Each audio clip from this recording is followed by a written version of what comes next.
19 de abril de 1959, Boeing Field, cerca de Seattle, Washington.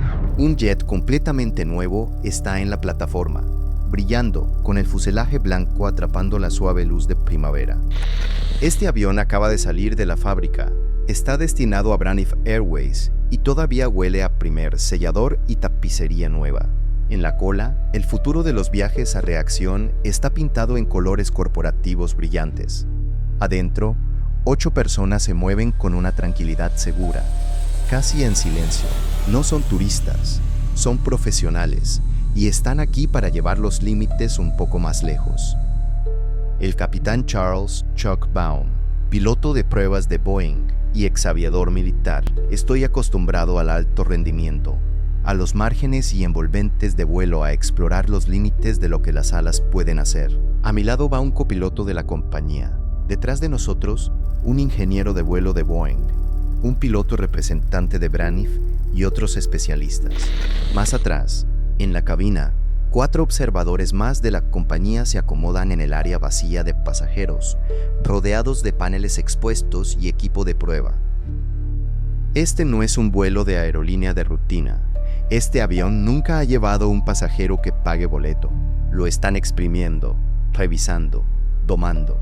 Antes de que una aerolínea acepte un jet, especialmente en estos primeros días de los vuelos comerciales a reacción, quiere pruebas de que la máquina puede manejar turbulencia fuerte, giros pronunciados y todo lo que una ruta normal pueda poner en su camino. Boeing, por su lado, quiere mostrar confianza, demostrar que su nuevo jet es sólido, capaz y seguro. El perfil planeado, tal como se reconstruyó después, está pensado para ser bastante conservador. Salgo de Boeing Field, me elevo y voy sobre el terreno ondulado del estado de Washington. Pero debajo de esa rutina hay otra cosa: la presión silenciosa de las ventas, de la reputación, de la era del jet. Braniff Airways está comprando un sueño de velocidad y elegancia. Boeing necesita que cada cliente crea que ese sueño está totalmente bajo control. Maniobras que a los pasajeros les parecerían dramáticas son, en este contexto, casi esperadas. Hay que mostrar de qué es capaz el avión, cómo se recupera, qué tan estable se mantiene cuando lo provocan. Es una tensión suave, nunca dicha en voz alta, entre el espectáculo y los márgenes de seguridad. Algunos detalles después se vuelven borrosos al contarlo, pero los investigadores coinciden en la secuencia general.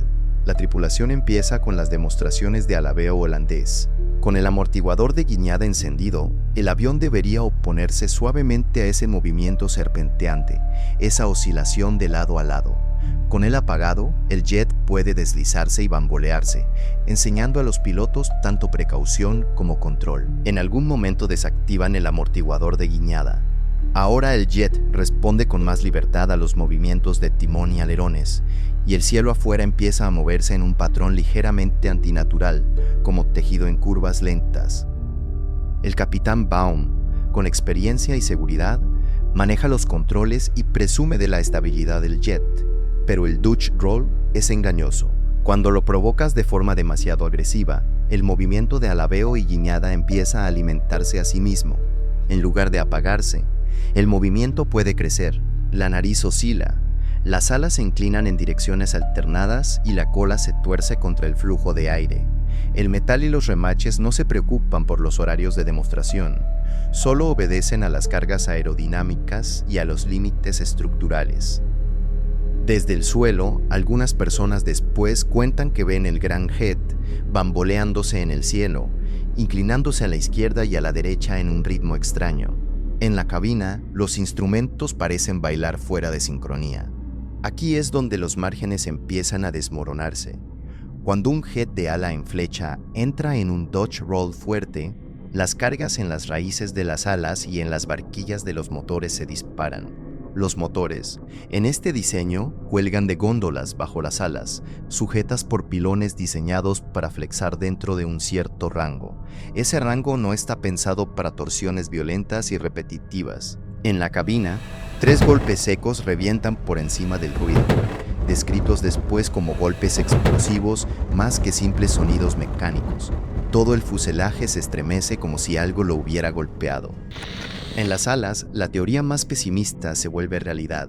Un motor, luego otro y después un tercero, se arrancan bajo la combinación brutal de fuerzas aerodinámicas y cargas inerciales. No se separan de forma educada, se desgarran, cortando las líneas de combustible y los sistemas de control. Para algunos testigos en tierra, la escena parece irreal.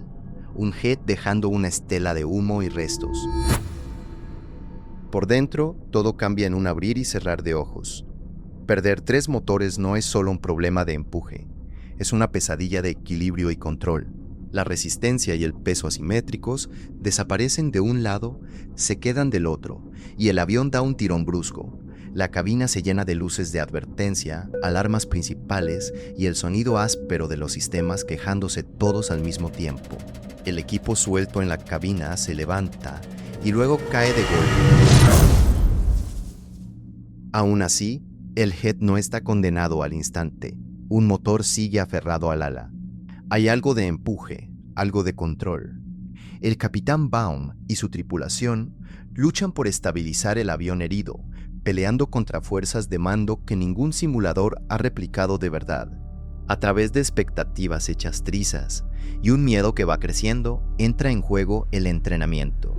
Puede que el fuego sea visible por las ventanas mientras el combustible se derrama y se enciende a lo largo de la estructura desgarrada. Están demasiado bajos, demasiado dañados y demasiado golpeados como para siquiera pensar en una pista. En vez de eso, Baum apunta el jet destrozado hacia un terreno abierto, un campo cerca de una pequeña comunidad en el estado de Washington. Se vuelve un intento desesperado, no de salvar el avión, sino de salvar a la gente que va adentro.